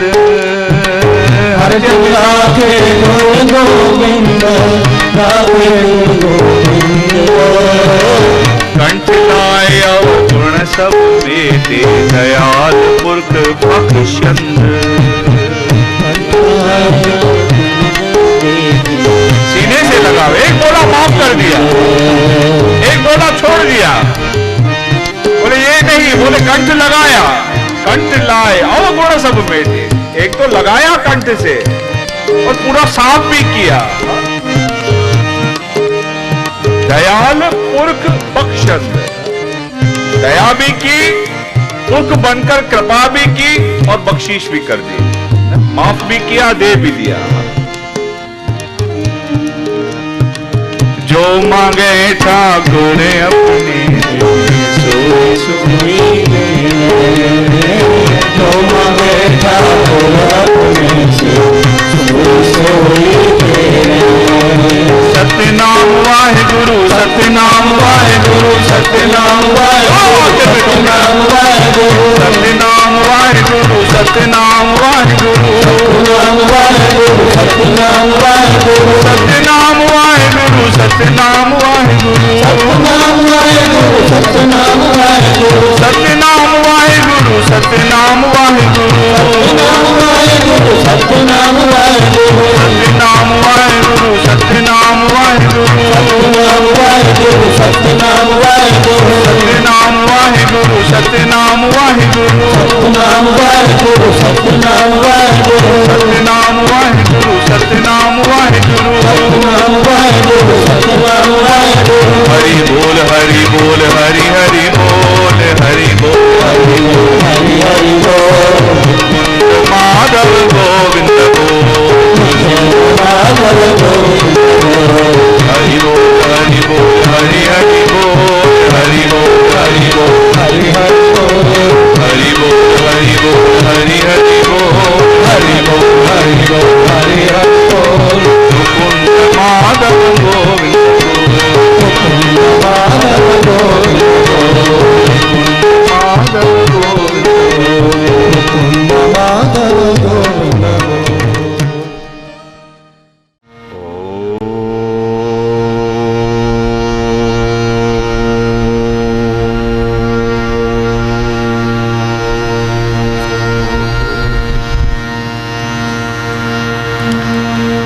एक दो मिनट के लिए अपने आसन पर बैठ जाओ।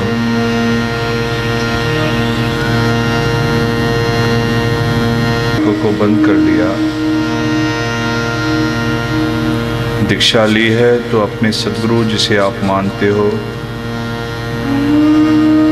तो दीक्षा नहीं भी ली है, कुछ फर्क नहीं पड़ता, नाम लिया हो या ना लिया हो। मैं एक बार पुनः आपको इस बात के लिए आश्वस्त कर लूं कि नाम की प्रक्रिया, दीक्षा की प्रक्रिया आज बदल गई है। नहीं तो दीक्षा के 3 सर्वोत्तम प्रकार कहे हैं शास्त्रों ने। हमारी जिज्ञासा बढ़ जाए और बढ़ते जिज्ञासा में हम गुरु के सामने बैठे और गुरु ने आंखों के इशारों से कुछ कह दिया और आपने पकड़ लिया। आंखों आंखों में वो बात आप में आ गई और आप अपने उस सिमरन में और भजन में लग गए। दूसरा प्रकार होता है कि जब गुरु के पास आप गए और संतों ने किसी रूप से स्पर्श कर दिया।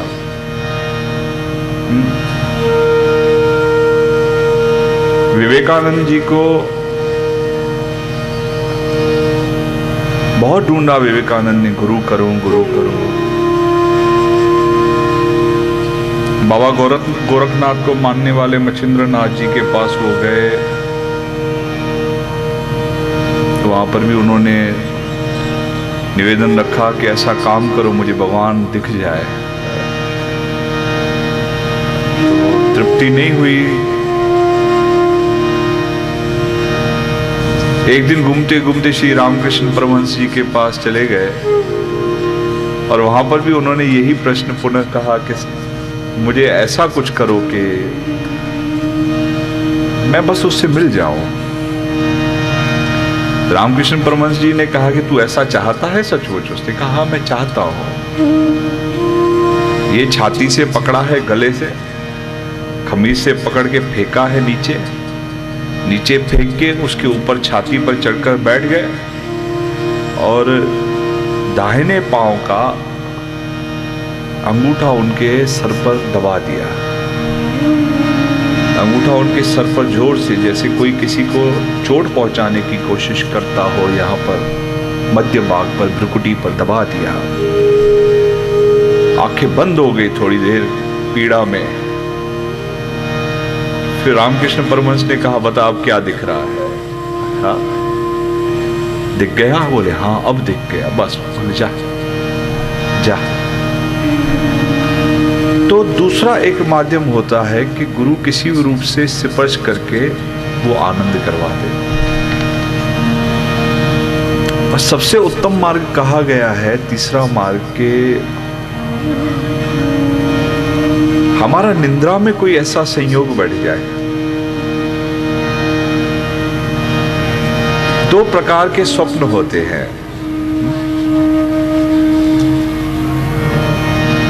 हम जो सोते हैं, हम सोते नहीं, हम लोग जागते हैं। हमारी नींद भी पूरी नहीं होती, हमारा सिर चलता रहता है, अंदर भीतर विचार संकल्प विकल्प चलते रहते हैं। कभी इस करवट, कभी उस करवट, कभी कैसे कभी कैसे।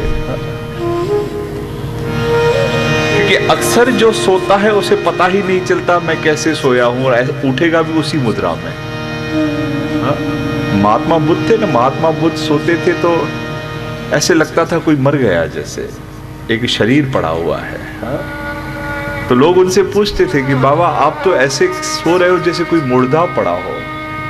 बोले यही अंतर है, आप जागते हो, मैं सोता हूं, और आप सारा दिन सोते हो, मैं सारा दिन जागता हूं, यही अंतर है। क्योंकि अगर विज्ञान का माना जाए तो 3 घंटे की नींद ही काफी हो जाती है। अगर यह आदमी पूरे दिन में 3 घंटे भी सो ले चैन से, उसके विचार नहीं घूमे, तो 3 घंटे में इसको 24 घंटे का जो भी 21 घंटे का बाकी जो भी है वो ठीक हो जाता है। और दूसरा प्रकार होता है कि जब हम सचमुच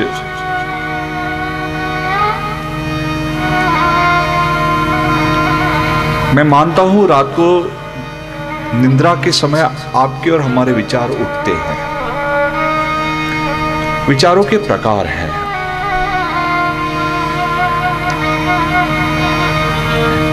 एक आदमी सोता है, सोते समय दुनिया भर की चिंता उसका रिवीजन करता रहता है, उसको बार बार याद करता रहता है। आज ये हुआ, अच्छा नहीं हुआ, इसने ये किया, अच्छा नहीं किया, कल ये करना चाहिए, इसको ये बोलना चाहिए। जो काम उसके अधूरे हैं या जिन कामों से वो असंतुष्ट है, उसका सिमरण करते करते सोने की कोशिश करता है। फिर ऐसे में ही वो कल्पनाएं आपके भीतर सारी रात चलती रहती है, सारी रात चलती रहती है। फिर सवेरे भी उठेगा तो डर कर उठेगा कि रात को देखा फलाना मर गया, फलाना ये हो गया, फलाने का ऐसा हो गया, घर में आग लगी, दुकान में आग लग गई, ये वो सब, क्योंकि उसका चिंतन करते करते सोए थे। एक दिन आप हाथ पांव धो, रात को अपने सदगुरु को या जो भी अच्छी बातें आपके जीवन की हो, भले आप अध्यात्म को ना भी याद करो, लेकिन आपके जीवन के कुछ अच्छे पहलू जिसमें विकृति नहीं हो, कल्टीवेटिंग जिसे कहा जाता है, कुछ अच्छा किया हो, सकारात्मक जो हो, उसे याद करते करते सो। उस दिन आपकी नींद भी पूरी होगी और आपको नींद में आपका भविष्य भी दिखाई देगा। ये मेरी बात समझना। वैसे हमारी नींद में हमारा भूत चलता रहता है, वैसे परमात्मा मनमुख को भूत सताता है और गुरुमुख को भविष्य दिखता है। ये अंतर है। जिसके विचारों में विकृति होती है ना, उसको भूत सताता रहता है। ये हुआ, वो हाय रे हाय, हाय रे हाय, डर कर उठेगा। बहुत मजेदार है स्वप्न की दुनिया। मैंने किसी समय मैंने इसका अध्ययन किया था, बहुत मजेदार है।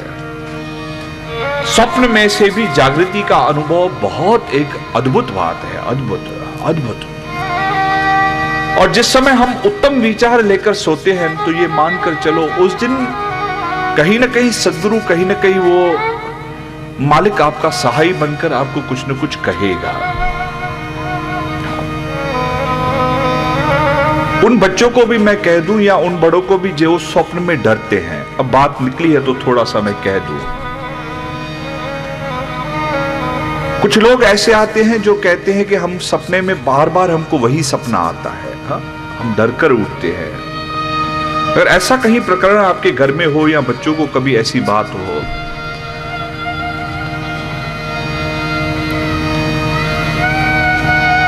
फिर उस बच्चे को या उस व्यक्ति को तैयार करो।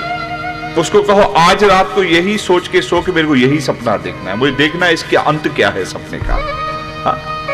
किसी को डरावनी बात आई और डरकर उठे और रोज वही बात आती रहे, तो उसको कहो कि तुम या तय करो आपके आज रात को हमको वही देखना है और देखना है इसका अंत क्या है।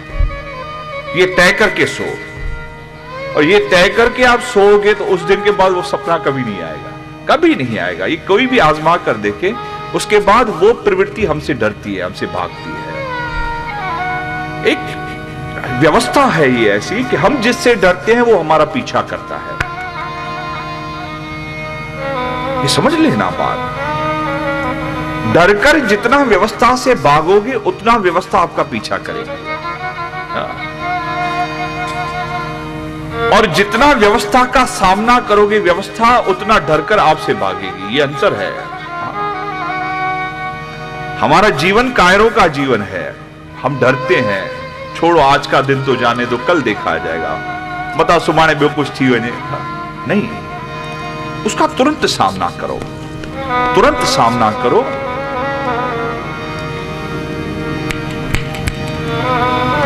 फिर उसका परिणाम देखो अपने आप। वो तो मैं बात कह रहा था कि तीसरा प्रकार होता है स्वप्न में, जो सदगुरु को याद करते करते सोते हैं। आज दरबार गए, ये बात हुई, आज गुरु ने प्रसाद दिया, आज ये ऐसी चर्चाएं हमारे सिर में चलती रहती है, हमारे ख्यालों में चलती रहती है। आज सत्संग में गए, आज ऐसा, आज वैसा, आज वैसा। तो ऐसे विचार करते करते जब व्यक्ति सोता है और जिज्ञासा अपने आप बढ़ती है, जब मैं गुरु करूं, मैं गुरु करूं, मैं गुरु करूं, तो ऐसे में सद्गुरु निद्रा में आकर दीक्षा दे जाता है। इस मंत्र का जाप करना, ये विधि से करना, और सिर्फ इतना नहीं, उसका प्रमाण भी कहीं न कहीं हमारे पास देकर जाता है। ये बात मेरी समझता, ये एक अद्भुत व्यवस्था है।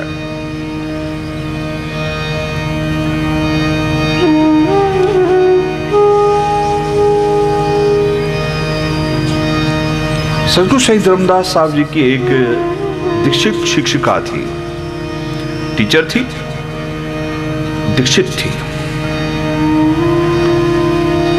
उसकी सहेली ने एक दिन कहा कि ये बात मुझे तब पता चली कि जब वो जा रही थी तो एक कोडी रहती है ना, सीपी, वो मुझे देने आई।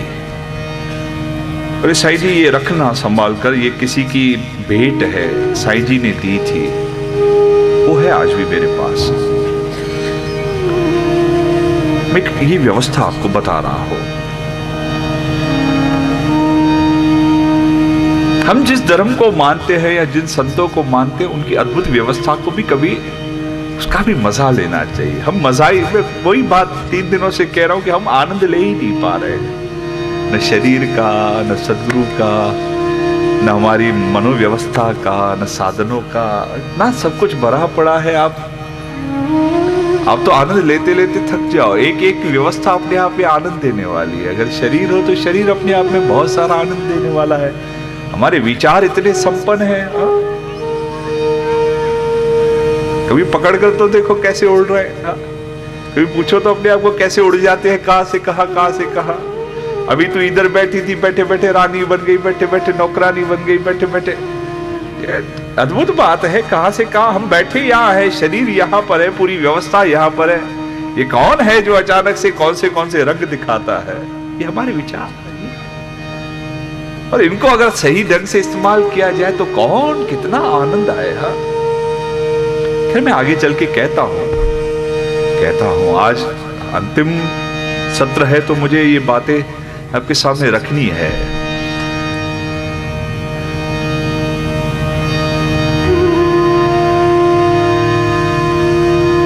तो शिक्षिका ने मुझे कहा कि मेरी एक सहेली थी, एक दिन हम बैठे थे तो उसने कहा मैं तेरे गुरु को तभी मानूं, मेरा एक सवाल है, न तुझे बताऊंगी न उन्हें बताऊंगी, न तुझे न उन्हें। रात को स्वप्न में मुझे उस सवाल का जवाब चाहिए, और जवाब भी चाहिए, और ऐसा भी नहीं लगना चाहिए कि वो स्वप्न है, उसका मुझे प्रत्यक्ष प्रमाण भी चाहिए। कि लगे कि तुम्हारे गुरु, वो सदगुरु मेरे स्वप्न में आए और मुझे बताकर भी गए और बताकर गए, ये मेरी कल्पना नहीं है, उसका मुझे पूरा पूरा गारंटी चाहिए।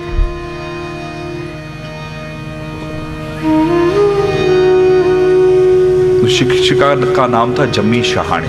मैं आपके साथ, क्योंकि अभी नहीं है तो इसलिए मुझे नाम बोलने में कोई दिक्कत नहीं। हाँ, बोलने में दिक्कत नहीं, क्योंकि अभी उनका शरीर छूटा है तो मुझे बोलने में दिक्कत नहीं। नहीं तो ये सारे जो अनुभव होते हैं उनको छुपा कर रखना चाहिए। उनको ये बोलने की बातें नहीं होती, ये सिर्फ आपको समझाने के, उन अनुभव को छुपा कर रखना चाहिए। सदगुरु की जो कृपा होती है ना, सदगुरु से जो अनुभव मिलते हैं उनको छुपा कर रखो। तो बातों बातों में आपको सदगुरु अनुभव करवा के जाए, आपको आपका भविष्य बता के जाए, आपके काम बना के जाए, तो छुपा कर रखना, बोलना मत किसी को। ठीक है, कैसा है मैं जानती हूँ, बस मैं जानती हूँ कैसा है, बस उसमें है नहीं है आपका मतलब नहीं है, क्या है मैं जानती हूँ, मैं जानता हूँ, बस इतना। लोक चर्चा की बात नहीं है ये, परलोक चर्चा की बातें हैं। पता नहीं आदमी व्यक्ति कोई कैसा लेवे, मखौल बन जाए, मजाक बन जाए, कोई अर्थ नहीं है। और हमारे कारण हमारे गुरुओं को कोई जाकर और तंग करे कि हमारे साथ, क्योंकि लोगों को मिल जाता है, फिर लोग उनका निडोरा करते हैं। होता पुट थे, होता ही अच्छे, होता वो थे, वो माण्हू के छा है, माण्हू के तब खड़ो छा 100 जो नोट खड़ी वञे के गुरु ऐसा मुंह वेही रहणो, मुखे भी और क्या है। हाँ, देना तो इतना ही है, पाए पलाओ बाबा। हाँ, अपने अनुभव का आनंद आपके पास, और परलोक की चर्चा लोक में होती है तो वो लोक में फिर वो अनुभव निकल जाते हैं। कि मेरी बात समझना, ऐसे बहुत सारे लोग हैं जिनके ऊपर सदगुरु की कृपा हो जाती है, लेकिन फिर जब वो लोक में उसकी चर्चा करते हैं ना, तो धीरे धीरे उसकी वो जो फैसिलिटी कहा जाए, जो सुविधा कहा जाए, वो धीरे धीरे, जिस प्रकार एक माँ बेटे का रिश्ता हो, एक पति पत्नी का रिश्ता हो, एक भाई भाई का रिश्ता हो, तो बोला नहीं जाता कि हमारा रिश्ता आपस में कैसा है। हम अकेले में बैठते हैं तो क्या बातें करते, कोई बोलता है घर की बातें, नहीं बोलता। ऐसे ही सदगुरु से हमारा रिश्ता वो जीव और ब्रह्म का है, तो जीव ब्रह्म के रिश्ते की बातें बाहर नहीं कही जाती, वो अपने आप अपने पास लाके रखी जाती है। और संत सदैव इशारों में बात करते, ये भी समझ लेना। मैं उन लोगों को भी कह दूं जो संतों को बार बार कहते हैं बाबा ही थींदो या न थींदो, ही थींदो या न थींदो, ये होगा या नहीं होगा। नहीं, वो बैठे थे एक जगह, तो संतों के पास वो माई आई पानी लेके, बोला बाबा ये पढ़ के दो, धंधे में बरकत पड़े। बोले पढ़े ही नहीं दो मैं, पर धंधो खराब थी चो पढ़ी नहीं। एक जगह बैठे थे, अलमस्त संत थे। और माई तो डर गई, है तो हिम्मत लगाओ, आगे क्या है, कौन सी बड़ी बात है, सच्ची बात है हिम्मत तो लगाओ, अगर आपको पूरा भरोसा है तो लगा दो अर्जी, क्या फर्क पड़ता है, वहां डरो मत। क्योंकि संत कभी किसी का बिगाड़ ही नहीं सकता, बिगाड़ ही नहीं सकता, और जो बिगाड़ सकता है वो संत हो ही नहीं सकता, हो ही नहीं सकता। सीधी सी बात है, सीधी सी बात है, संत बिगाड़ सकता ही नहीं है। जो बार बार गिरे को उठाने की ताकत रखता हो वही संत होता है, धक्का देने की ताकत रखने वाला संत नहीं हो सकता। वैसे तो हम और आप हैं ना धक्का देने के लिए, फिर संतों को क्यों तकलीफ दे, हम और आप हैं धक्का देने के लिए। लेकिन संत जो बार बार गिरे हुए को उठावे तो उसमें डरो मत, डरो मत। और बैठा था मैं उन संतों के पास, तो एक उन्होंने बोला, बोला बलराम तू डिसु यही करे छातो थे, तू डिसु यही। झटके से माई ने वो पानी की बाटली ली, चुपचाप रख दी थैली में कि चल बाबा बच गई, कल संतों का हाथ लग जाता तो ये भी धंधा जाता मेरा।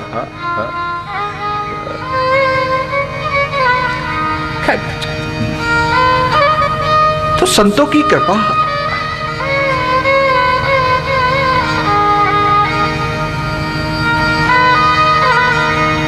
तो उस महिला ने रात को स्वप्न में अपने प्रश्न का उत्तर ले लिया और सवेरे जब वो उठी है तो उसकी बंद मुट्ठी के अंदर वो कोडी मिली है। उसके घर में कभी नहीं थी कि उसके पास हो, और कहीं बिस्तर पे यहां उलटते पुलटते हाथ में आ गई है, तो उसके पास कभी ऐसी चीज थी नहीं। उसने सिर्फ अपनी सहेली को इतना कहा कि मेरा काम हो गया, तू बस। ये नहीं कहा कि मुझे क्या हुआ, कौन सा जवाब मिला, कि गुरु ने क्या किया मेरे साथ, कुछ भी नहीं, मेरा काम हो गया। और जिस समय उसका शरीर छूट रहा था तो उसने आकर वो कोडी उसको दे दी कि ये साईं जी की निशानी उस दिन की है, आज मैं तुझे बता रही हूं कि उस दिन की निशानी है, तो अब मेरे पीछे शायद कोई संभालने वाला ना हो, तू ले ले। और जिस दिन वो शहानी गई उस दिन वो चीज मुझे देकर गई कि साईं जी ये निशानी ऐसे, उस दिन मुझे उन्होंने वो वृतांत पूरा कहकर बताया। सच है, एक अद्भुत अनुभव है।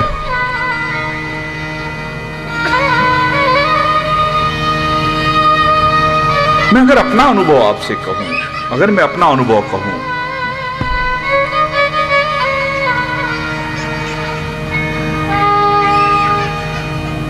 साईं परशुराम जी को शरीर छोड़ा साईं परशुराम जी ने 64 में, मेरा जन्म 69 में, 5 साल बाद।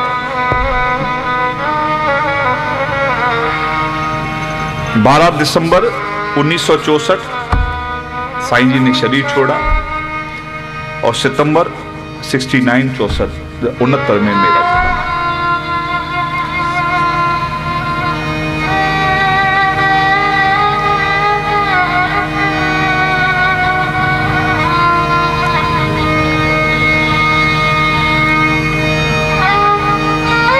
संतों का किसी का साया रही हमारे आश्रम में, उनके और मेरे बीच में कोई संत नहीं था।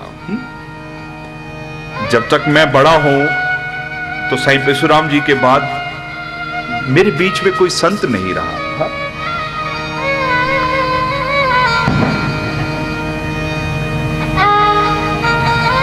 गद्दी पर बैठने से पहले वो अपने आप एक, मैं ज्यादा नहीं कहूं, एक व्यवस्था आ गई दीक्षा की।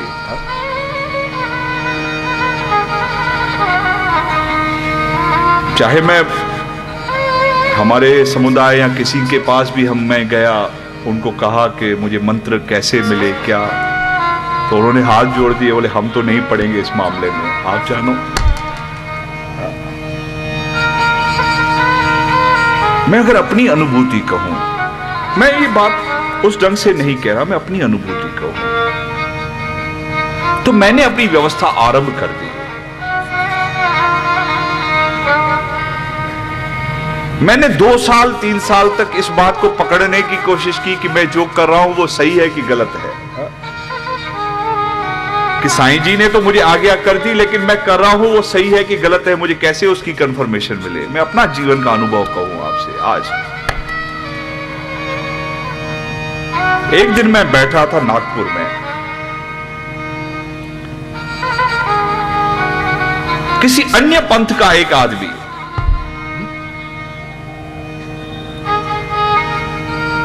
वो भी अभी इस शरीर में नहीं है, वो मेरे सामने आए, बोले साईं जी अकेले में बात करनी है। मैंने बोला आओ, कमरा बंद किया। उस व्यक्ति के आंखों में आंसू आए, बोले साईं जी रात को आपके लिए मेरे पास पता नहीं क्यों साईं जी ने ये संदेशा दिया है। मैंने बोला कौन सा संदेशा? बोले सिमरन की विधि ऐसे ऐसे ऐसे ऐसे ऐसे। अरे बाप, मैं तो दंग रह गया। मैंने बोला कहां की जिरकी, कहां का जार, जो मैं कर रहा हूं उसकी कंफर्मेशन कोई अन्य पंथ का व्यक्ति दे रहा है, इससे बड़ी साफ्ती और क्या हो सकती है? क्या हो सकती है और साफ्ती कि हमारे मार्ग का कोई व्यक्ति आकर कहे तो वो कल्पना हो सकती है, ये मैं मान सकता हूं। लेकिन संतों को अगर वो अपना सदगुरु को मैसेज देना है, अब संदेशा देना है, तो वो बड़े धाके से कहीं से भी वो संदेशा पहुंचाता है। हमारा न लेना न देना, आप कौन पंथ से हो, न पहचान न क्या, अचानक से। तो स्वप्न में भी सदगुरु का, ये मैंने कहा कि एक उत्तम मार्ग होता है।